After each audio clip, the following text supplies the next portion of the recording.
There's beauty in being a beginner, and I learned that this summer while marathon training with Kathleen. We are not runners by any means. I mean, we've done some 5Ks in the past, but our first run over that distance was 10K, and we only did that in April. Now here we are, signed up to a half marathon, preparing for a 21-kilometer run at the end of September. The training was long, strenuous, and even after 15 weeks, we're still quite slow and novice runners. But boy, how much did we improve. I mentioned that we did a 10-kilometer race earlier in the spring, and even after that run, we were extremely exhausted. We couldn't imagine doubling that distance, but we just ran a 16-kilometer training run the other day, and we felt absolutely amazing. I think we could do this. And that's the beauty of being a beginner. The way that your body and your mind adapts to the new challenges and goals that you set shows that your body will work for you so long as you put in the work. And we put in the work, but we were very reasonable. You know how we train. We're very gentle in our approach. So we kept everything low impact, low speed. We kept to our pace, but we remained consistent, and that's the key here. Consistency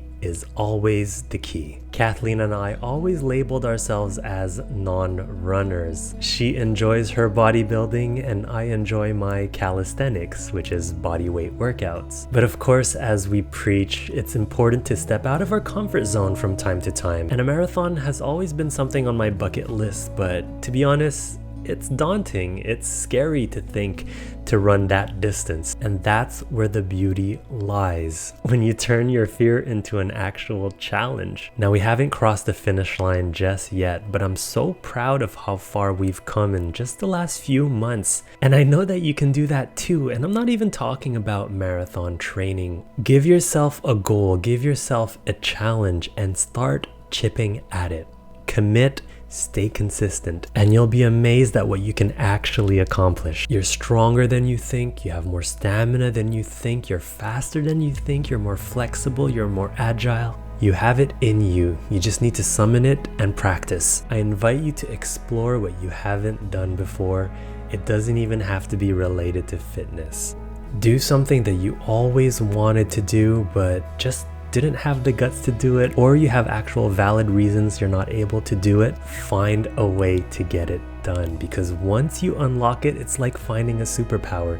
You're gonna start believing that you can actually do anything in this world. I don't know, maybe it's the endorphins that are making me feel this way, but that's definitely the side effects of exercise, so I'm embracing it. All to say, unlock your potential, do something different, do something new, challenge yourself in a gentle way, of course, just like me and Kathleen are doing.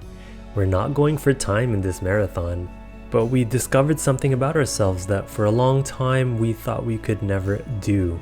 Something that we refused to do, actually, because we were just so comfortable with the way that we were training, and with comfort comes complacency. And it's totally fine to be happy and comfortable, but when you stop giving yourself challenges and goals, you're putting yourself in a position where you can decline rather than incline in your journey of life. So I want you to think about it. That's your homework for the day. What's something that you never thought you could do? You still don't believe that you could do it? I challenge you to take one step forward in that direction. Just one. Then the next day, take another and another and another. Before you know it, you'll be walking, you'll be jogging, you'll be running, so to speak, and maybe one day you'll cross that finish line, just like Kathleen and I are training to do for this race. You totally got this.